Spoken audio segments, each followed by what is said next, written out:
Hello and welcome. You're watching India Ahead with me, Neha Khanna. Our big focus tonight, as concerns grow over the imminent third COVID wave, the overall Omicron tally across India now stands at nearly 600 cases. The national capital, meanwhile, has seen a massive jump in its overall COVID cases in the last 24 hours, recording 331 cases, the highest since the 9th of June. 142 of these are confirmed Omicron cases. A night curfew kicks in here in Delhi starting tonight from 11 p.m. to 5 a.m. Now, more than 6 states have imposed night curfews in the hope to contain the further spread of COVID. A move that has been questioned by many experts who ask, does coronavirus get transmitted only at night? Many have also raised pertinent questions about how it is all right for governments to impose restrictions on ordinary citizens while politicians go about addressing mega rallies attended by thousands of people, with most, including netas, not even wearing masks. These political rallies are, without a doubt, super spreaders.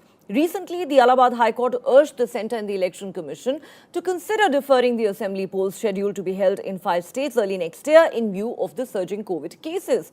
We all saw what happened when the last set of assembly elections in West Bengal and elsewhere happened earlier this year, right in the middle of the devastating second COVID wave. So we're asking tonight, will our netas ever learn any lessons? Why different rules for them and the common citizens? Do night curfews really help in containing the spread of COVID?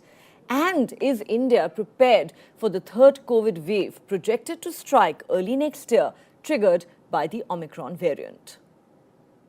Delhi में आज रात 11 बजे से night curfew लग जाएगा और हर रात 11 बजे से सुबह 5 बजे तक ये नाइट कर्फ्यू जारी रहेगा। जिस तरह से ओमिक्रॉन के केसेस बढ़ रहे हैं उसको देखते हुए दिल्ली सरकार की तरफ से ये फैसला लिया गया है।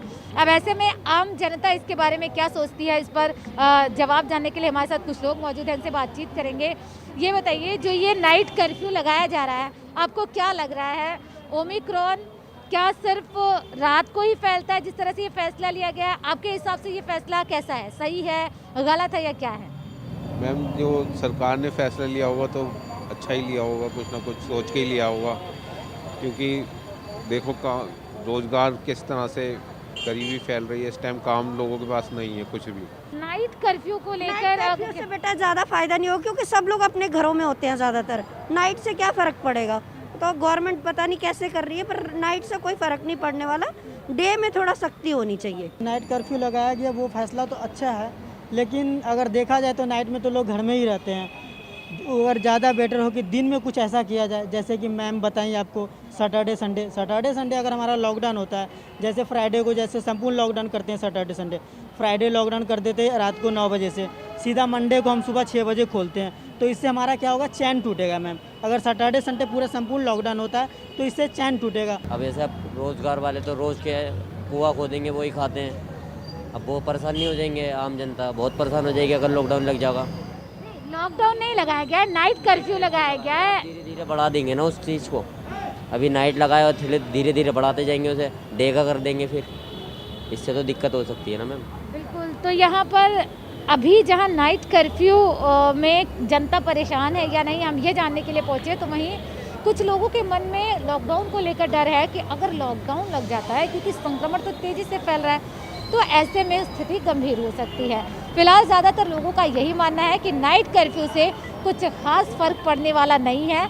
ऐसे में नाइट कर्फ्यू की बजाय 1 दिन का या 2 दिन का वीकेंड लॉकडाउन लगना चाहिए। वीडियो जर्नलिस्ट कौशल के साथ पूजा चौरसिया, इंडिया है। Keeping in mind the increasing cases of Omicron, the government has imposed night curfew from 24th of December. But as you can see, in a daytime, there is a lot of rush in the market. Let me go across the people and ask them what they think. Ma'am, government ने night curfew लगाया हुआ है, but day में आप देख रहे हैं कितनी भीड़ हो रखी है, तो उसके लिए क्या करना चाहिए गवर्नमेंट को? क्या दिन में भी कर्फ्यू लगाना चाहिए? नो, दिन में तो कर्फ्यू नहीं लगाना चाहिए, क्योंकि नॉर्मल जो भाई हमारी जो ज़रूरतें हैं वो कैसे पूरी होंगी? दिन में कर्फ्यू लगाने से तो बहुत दिक्कत हो जाएगी। पर मैम, केसेस भी तो इतने बढ़ रहे हैं, तो उसके लिए फिर केसेस बढ़ रहे हैं, लेकिन टाइमिंग होनी चाहिए, जैसे पहले था टाइमिंग के हिसाब से होना चाहिए। देखिए, डे कर्फ्यू लग के तो पूरा हो नहीं पाएगा, लोग उसको तोड़ेंगे, नियम तोड़ेंगे, लेकिन हाँ कन्वीनियंस के हिसाब से थोड़ा सा टाइम स्लॉट होना चाहिए। तो कुछ तो बढ़ाने ही पड़ेंगे कदम, नहीं तो पिछली बार वाले हालात फिर होंगे, क्योंकि लोग तो अपने आप को समझते नहीं है। गवर्नमेंट को तो स्टेप उठाने ही पड़ेंगे। लेकिन हाँ थोड़े से ऐसे होंगे कि थोड़ा सा अरेंज ऐसा होना चाहिए चीज़ों को कि लोगों को असुविधा भी ना हो, लेकिन ये क्राउड पे कंट्रोल होना चाहिए। ये सबसे पहली बात तो प्रोटोकॉल्स को फॉलो नहीं किया जाता है। 1 गज की दूरी, 2 गज की दूरी की जो बात चलती है वो सबसे पहली बात यहाँ पे आपको कहीं भी नहीं दिखेगा, मास्क के साथ भी। हालांकि ये बात अलग है कि हम जूस पी रहे हैं तो मास्क नहीं पहन रखे हैं। डे कर्फ्यू लगानी चाहिए जब तक केसेस ड्रॉप नहीं होते हैं।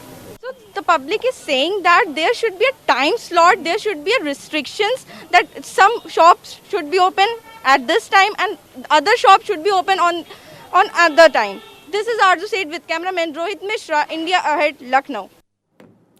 All right, let's introduce our panel of experts. Joining me on the show tonight, Dr. Sunila Garg, member of the Lancet COVID-19 Commission and advisor to the Indian Council of Medical Research.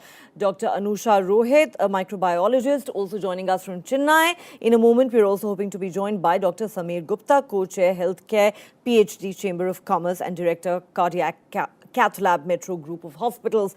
Dr. Sunila Garg, let me begin with you. Ma'am, there has been a lot of debate in recent days over whether it really makes sense to impose night curfews. Many doctors have also raised questions saying it's not as if coronavirus only travels at night. And then on the other hand, you have these big political rallies with thousands of people attending without masks taking place during the day. Is this really a sound decision you believe that will help us in containing the spread of COVID? Neha, it's a very, very important question. I feel that any kind of super spreader events have got to be avoided, which we have been discussing time and again with you on your channel. And you have been showing, the kind of, the crowds, which are really mind-boggling. I feel despite, we see the large number of cases and, it's the return of COVID in form of Omicron. But then another thing which is also very important is that there has been a guideline, which has come out that if the number of cases are less than 0.5%, 0.5 to 1%, and then 5% and more than 5%. So, we have to have some kind of, a strategy where we need to open only the essential supplies. We can do away with the non-essential ones. If there are standalone shops that can be taken care of, educational institutions, whether they need to open or not.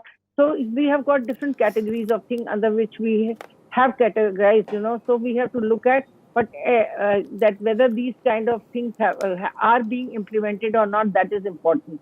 But, the kind of scenarios which you are showing in terms of, the markets and all that, it is very, very important role of administration to control the crowds in a staggered manner. And only, the essential ones need to be opened and the rest can be opened in a staggered manner, like if we talk of odd even and all that. But implementation is a very major challenge. But at no cost, we should compromise with the COVID appropriate behavior and 2 doses of vaccination. That is one thing which is very, very important. One should make sure that people who are doubly vaccinated should only be allowed to enter these, places, whether we call it as marketplaces, public places and all that. Alone night curfew is not going to serve the purpose. That is one of the most important things. And when you talked about the election rallies and all that, I feel that it is very important at this point of time. Election Commission has to take a serious review of the whole situation, whether, they will be able to manage the crowds or whether the guidelines will be there. Because when once upon a time we talked about, in terms of digital rallying and all that, which was not feasible.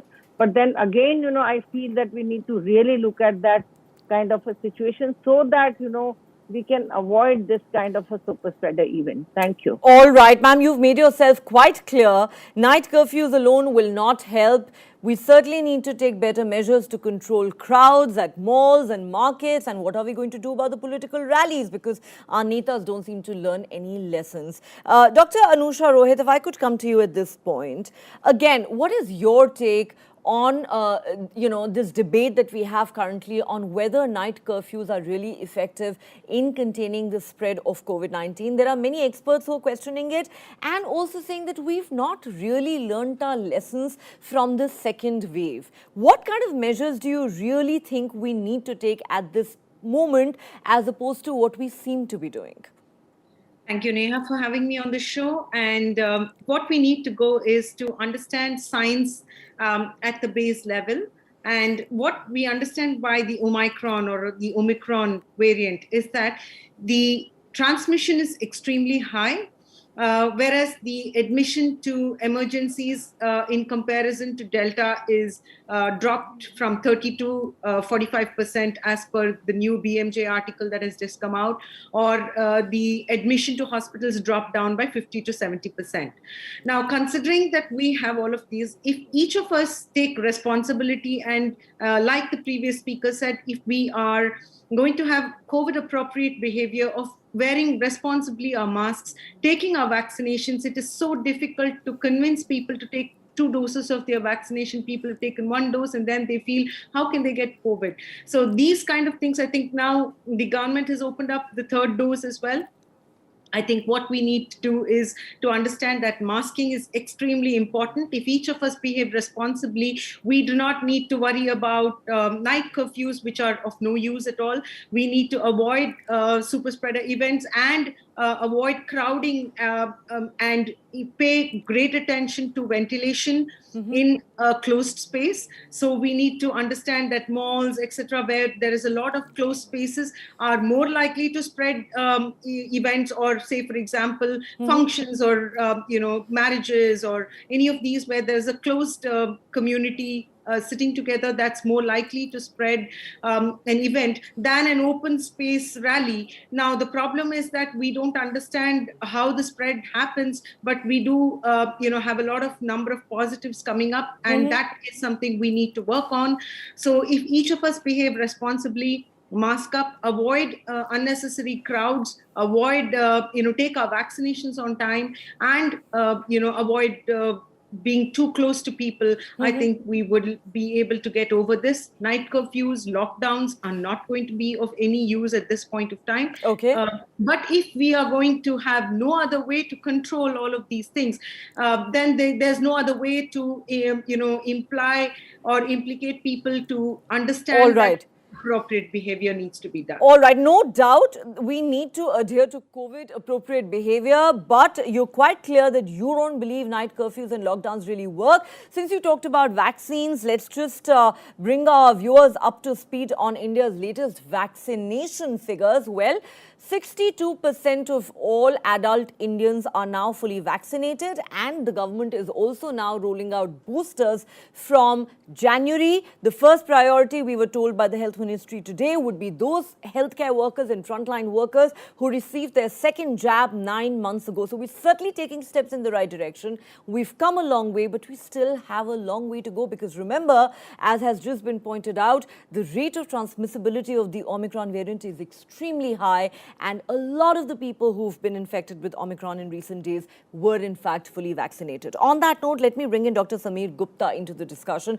Dr. Gupta, welcome to the show. Your take on this raging debate on whether night curfews really help. There's been a lot of mocking of this measure that's been taken by state government after state government, with many experts also saying it's not as if coronavirus ventures out only at night and, takes a break during political rallies during the day. I think it's a great point about the benefit of night curfew or not. The way I'm looking at it is a little bit different than what the other speakers said. The first and foremost thing is to try and tell the citizens of India that this is not something to be taken lightly. Now, how do you communicate that message? Putting a night curfew to a certain extent may tell the average person who's now become very lax. Trust me, it was just 6 months ago when we were all raging in the second wave, and there was death and devastation everywhere. So, but people seem to be back to the normal lives, and you've seen that everywhere. So, putting a night curfew, putting some sort of measure out there may perhaps tell the citizens, tell the people, you know what, this is there. It's something serious. We need to try and not have big weddings, for that matter, or maybe we should not go out and party on New Year's Eve, which is possibly the case. So this is kind of, I'm looking at it from that standpoint. Yes, the hospitalizations are possible. The incidence of hospitalization is lower, and possibly the severity is a little bit lower. But you have to look at it in a different perspective also. So supposing there are 100 people, who get infected with the Delta variant. And for the sake of argument, 10% of those people require hospitalization. So that means you require 20 hospital beds. 10 hospital beds if with a 10% hospitalization rate. And this is just just numbers I'm just throwing out there. They may not be the actual statistic. Now, we know the Omicron is exponentially more infective. So instead of 100 patients, you will probably have 1,000 people being infected. And with 1% hospitalization rate, you still need 10 beds. So the challenge is not of the severity, it is overwhelming the healthcare system, something that we are seeing across the world. We're seeing that in America, we're seeing that in England, we're seeing that in parts of Europe. So that is what we also have to remember. Yes, it is less infectious, but because more number of people will get infected, that we may once again reach a state where the healthcare system is getting overwhelmed. Yes, we do need to have COVID appropriate behavior at all times.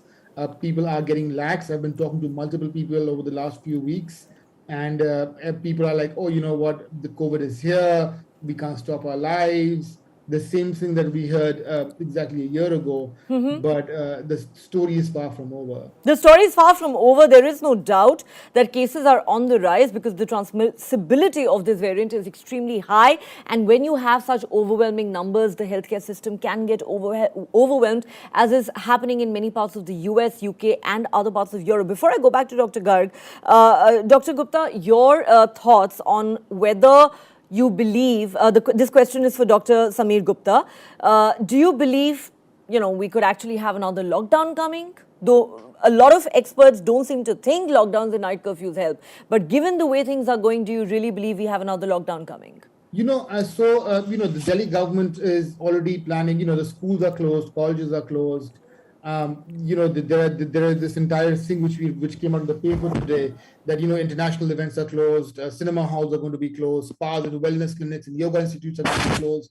So we may be heading to, I don't think that there's going to be there's going to be a complete lockdown in the near future. We may have something of the markets going on odd even or something of that sort if the numbers go really high and people don't pay heed to it. But I don't think, I'm not sure if the entire lockdown is going to help. If a complete lockdown is going to... Because it clearly did not help, during the first and the second waves. Dr. Garg, let me come to you at this point. The question that we really need to focus on right now, even as we talk about our vaccination drive and COVID-appropriate behavior, is how prepared is India's healthcare infrastructure? Can we really hope that this time it will not be overwhelmed the way it was during the second wave? Most doctors like you and others have said that night curfews and lockdowns don't really help. But going by the way things are panning out, like we saw those scary visuals that emerged from some Delhi malls or the Sarojini Nagar market here in the national capital, jam-packed with shoppers, most of them not wearing masks. If that sort of continues, do you actually see that there could be another lockdown, and do you believe it'll really help? Neha, first of all, I'll say that, whatever we have seen from 24th November onwards with regard to Omicron cases, right from Africa to UK to United States to Germany, France, Italy and all that, most of the cases are mild, which is lucky for us.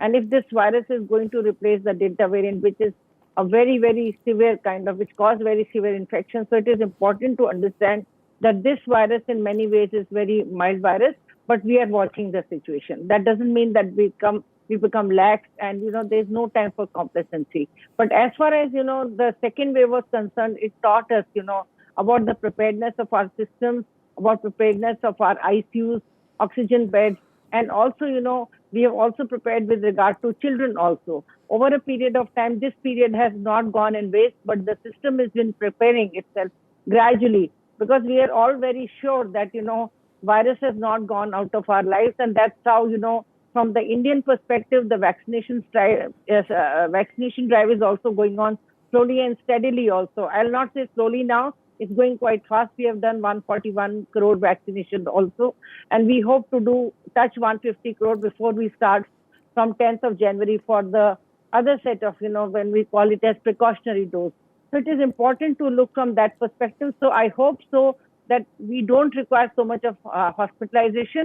And from 2 days back onwards, we have started focusing on home isolation. And earlier also, I myself was involved in preparation of home isolation guidelines along with USAID, JAPIGO, and NISHTA. Okay. And that has been already submitted to Government of India. So we need to empower our communities. We need to, rely on our telemedicine systems. We need to empower again our healthcare providers how to monitor people at home and Okay. also sensitize family members as well. Okay, How okay. to take Dr. care of Anusha people. Rohit, even though many are saying that, Omicron only causes mild illness, most haven't had serious symptoms so far, yet we have seen hospitalizations going up in the UK and in South Africa. Now, maybe those are people who are not vaccinated.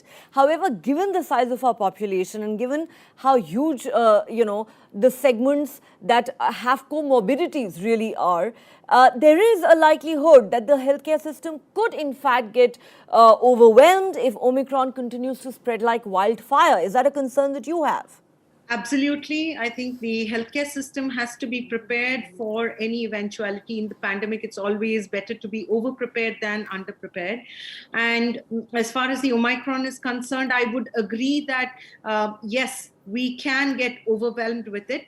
And the problem is also that we don't test early enough. We are not having that many testing kits which have the S gene escape, mechanism, the S gene detection system, which helps us detect that this is an Omicron. We need to have people testing more frequently. We need to have them also, isolating and keeping themselves away so that they are not infecting more people. And I think, yes, it can overwhelm the healthcare system. That's always a concern, especially for a populous country like India, and we need to be always on our guard. I will not discredit the fact that we have to be having COVID appropriate behavior at all times, more so than what you would see in the US or the UK, which has better coverage of vaccines. Nonetheless, I think we have a good coverage. Nonetheless, we have a long way to go. We have still a sizable population that is susceptible, and therefore we would need to keep all of these in mind. Absolutely. And you make an interesting point there, and I want to put that question to Dr. Sameer Gupta as we wrap up this discussion.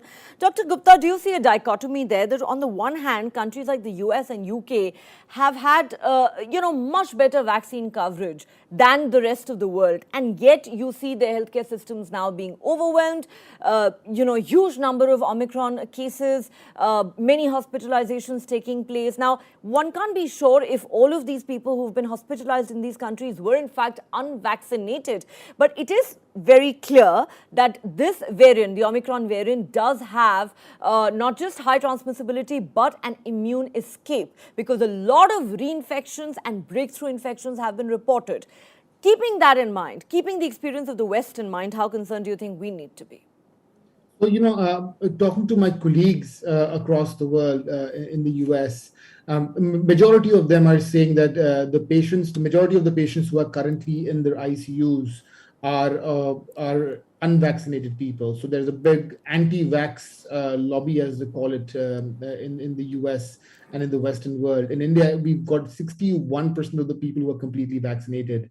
Now, that being said, there is an immune escape mechanism. There are cases coming up of reinfection. However, majority of those reinfections are that we are getting reports are mild and don't require and have not tipped those patients out to the ICU. So hopefully all will be well, and we will gather this, and we'll all use COVID appropriate behavior. The fact that we are all vaccinated, the fact that the boosters are coming in very soon. Now, the one thing which is coming in is also that a lot of people who are being admitted, especially in New York, are children, people less than 5 years of age, less than 10 years of age, who've not been vaccinated. So that is definitely a concern. You may not be infected yourself. You may just think it's mild, but you get it home and your children. Dr. Gupta, one last question, and I request you to give us a quick answer. There is no doubt that we have to focus on vaccines, but can we really bet on Omicron causing mild illness, as many seem to believe at the moment? Majority of these cases are coming out to be mild. There are some reports from the it's also relative, right? And yes, it may be milder to Delta, but Delta was higher than the original Wuhan strain. Yes. So where does it fit in? We will wait for that data to come out. Absolutely. At least according to the WHO, the jury on that is still out. And therefore, there is absolutely no room for complacency. Something that all of us can agree on is that we need to be very careful, keep our guard up, adhere to COVID appropriate behavior, get vaccinated if you haven't already. If you fall into the eligible category, please go get those boosters when they're rolled out in the month of January. And doctors also seem to believe that night curfews do not work, lockdowns do not work. We need better measures in place, and we certainly need our healthcare system to be geared up for the imminent third wave. On that note, I'd like to thank all my panelists for joining me on the show, and thanks to the viewers for watching.